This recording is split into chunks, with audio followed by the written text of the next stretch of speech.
Bueno, compañeros, antes de que vean el video les quiero decir algunas cosas. Primeramente quiero agradecer a la maestra porque me dejó hacer un video en vez de una línea del tiempo tradicional. Me gustan más los videos. Y también quería decir otra cosa. Quiero que presten mucha atención al video, a los pequeños detalles, como por ejemplo poner música de la época cuando pues estoy explicando la misma. ¿Qué más? También quería mencionar el tiempo que me tardó hacer esto. Para el guión fueron como unas 5 o 6 horas. Son muchas palabras. Y para la edición en sí, como ven, pues es bastante extensa.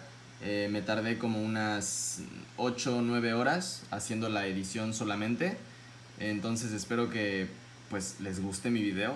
Y sin más preámbulo, vamos a ello. Los dejo con el economista francés Enrico Burstini.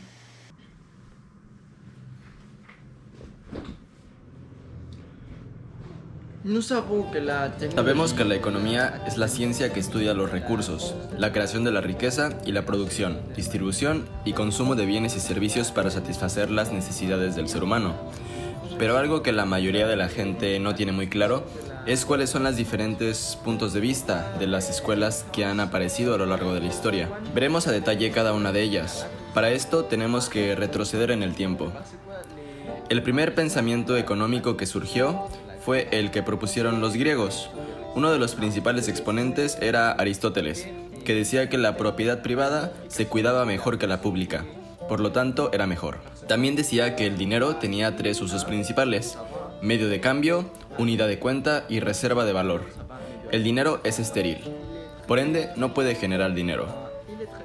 Platón decía que cuando alguien podía satisfacer sus necesidades era un dios, pero nadie podía hacerlo. El mercado se crea por la inhabilidad de los humanos de satisfacer sus necesidades básicas. El segundo pensamiento económico que surgió fue el pensamiento romano. Se practicaba el derecho romano, que eran los conjuntos de normas que regían a Roma, en el cual el magistrado era el que decidía si se acataban las normas preestablecidas. Cuando los romanos dominaban una ciudad, conservaban su cultura, pero hacían que rindieran tributo. Por último, vino la etapa de la Edad Media, en la cual era la etapa del feudalismo. Existía el derecho canónico, que eran las leyes que dictaba la Iglesia Católica. La jerarquía era, primeramente, el Papa. De segundo lugar venían los señores eclesiásticos y laicos. En tercer lugar estaban los señores feudales. Y en la base de la pirámide están los siervos. La Iglesia controlaba totalmente la economía. Se implementó el diezmo, que era cuando donabas el 10% de tu salario. En este pensamiento, la utilidad le da valor a los productos. Después de los pensamientos económicos vienen las escuelas económicas, también llamadas corrientes del pensamiento económico, que son grandes sistemas filosóficos o doctrinas sobre la economía. La primera es el mercantilismo. De esta escuela surge el capitalismo, y consiste en que los países quieren apropiarse de la mayor cantidad de metales, ya que se pensaba que entre más metales tenía un país, más rico era. Hay 3 tipos de mercantilismo. El mercantilismo británico, que se basa en el comercio internacional como principal fuente de crecimiento, apoya la exportación y restringe las importaciones. El mercantilismo español es acumulativo y defensivo de los metales preciosos provenientes de América. Y el mercantilismo francés, colbertismo, propugna la industrialización del país. Aparece en Europa en el siglo XVI hasta el siglo XVIII.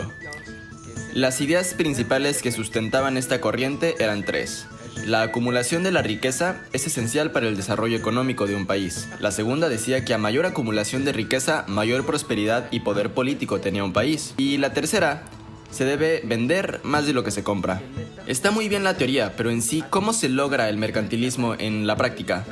Se logra con 4 puntos principales: restringiendo las importaciones mediante impuestos, no permitiendo la exportación de metales preciosos, el país ayudando mediante subsidios para ayudar a la economía nacional y dando privilegios fiscales a los principales productores. ¿Quién representaba el mercantilismo? Thomas Moon, que decía que había que exportar más de lo que se importaba. Era el principal exponente. Otros exponentes importantes son Jean-Baptiste Colbert, que fue el ministro del rey de Francia Luis en el siglo XIV. Desarrolló el comercio y la industria nacional con importantes intervenciones del Estado. La segunda escuela económica es la fisiocracia, que decía que la riqueza provenía de la explotación de los recursos naturales propios de cada país y del libre cambio de los productos entre los países.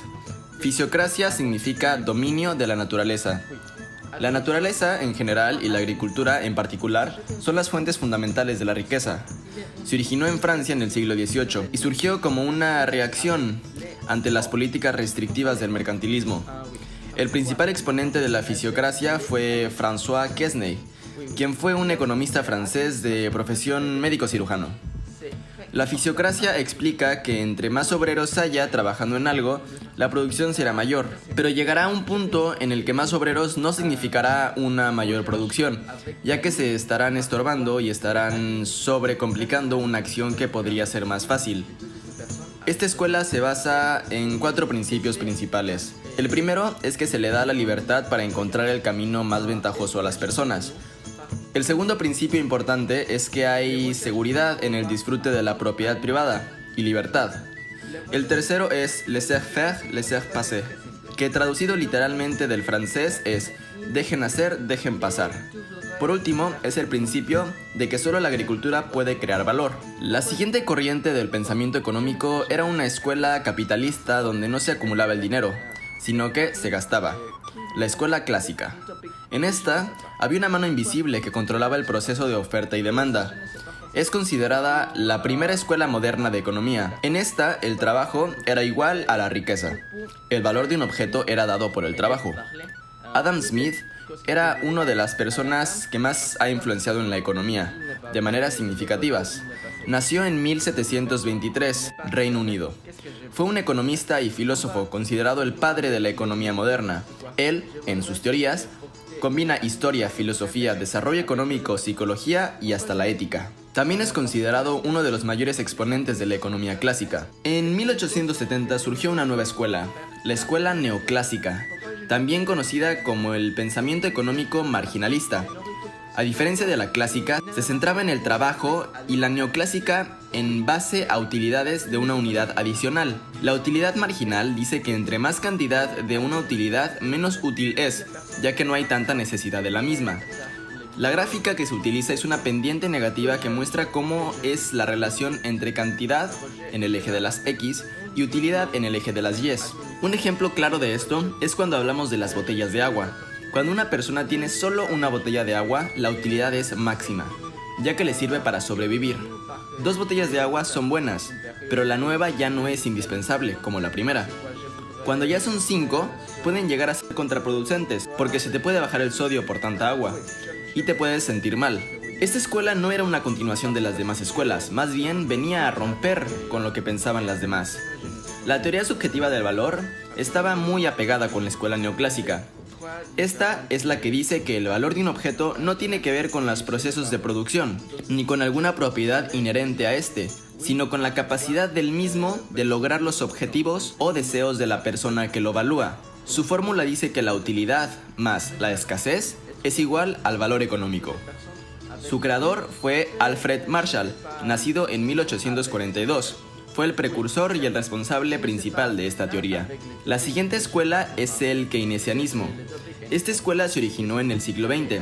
Su objetivo principal era acabar con la Gran Depresión, que fue cuando en 1929 se produjo el colapso de la bolsa de valores. Para hacer esto, justificaban la intervención del Estado. A diferencia de la fisiocracia, atacaba el principio del laissez-faire, ya que Keynes no pensaba que la economía se podía reparar por sí misma. Esta escuela pensaba que la moneda no se podía corromper, o bueno, que no se debía, ya que si esto pasaba, se corrompería la sociedad. Era capitalista, pero introduce al gobierno como el regulador de la economía. Otra característica era que las personas eran propicias a ahorrar, consumir y acumular. Trataba de explicar la economía de una manera más matemática y no tan social como las otras. Hablaba de un ciclo económico, el cual hay una expansión, luego un auge, en donde se encuentran a toda su capacidad, con confianza y seguridad. La de la crisis, hay un consumo restringido de las masas, pero después viene la recesión, que ocasiona que no haya liquidez en el gobierno. La penúltima es la depresión. En esta hay un estancamiento y mucho desempleo. Por último, viene la recuperación, en el cual hay un aumento de inversión, empleos y hay más confianza a las instituciones. En esta escuela se maneja una fórmula de demanda efectiva, la cual dice que la demanda agregada es igual al consumo más inversión más gasto público menos las exportaciones netas. El keynesianismo utiliza el dinero de tres maneras diferentes: como medio de cambio, unidad de medida y método de acumulación de riqueza. La crisis de la teoría keynesiana son las siguientes. La primera dice que cuando hay inflación, no hay desempleo. La segunda explica que la razón del desempleo es porque los precios son bajos. Esos pensamientos se desmintieron en un momento y no pudieron ser sustentados más. Por lo tanto, se cambió. La siguiente escuela económica es el estructuralismo, que se basa en la restricción externa cuando la cantidad de dinero que se le da a un país por exportación no es suficiente para adquirir la industria de los países desarrollados. Sus propuestas son varias. Entre ellas está la participación del Estado en el desarrollo de políticas e instituciones, el desarrollo de la industrialización y, por último, la sustitución de importaciones. Su representante principal es Raúl Psevich, quien fue un político, académico y economista argentino, el cual utilizó la táctica de sustitución de importaciones en Latinoamérica. Otros de los representantes importantes es Aníbal Pinto, que hablaba de la heterogeneidad estructural.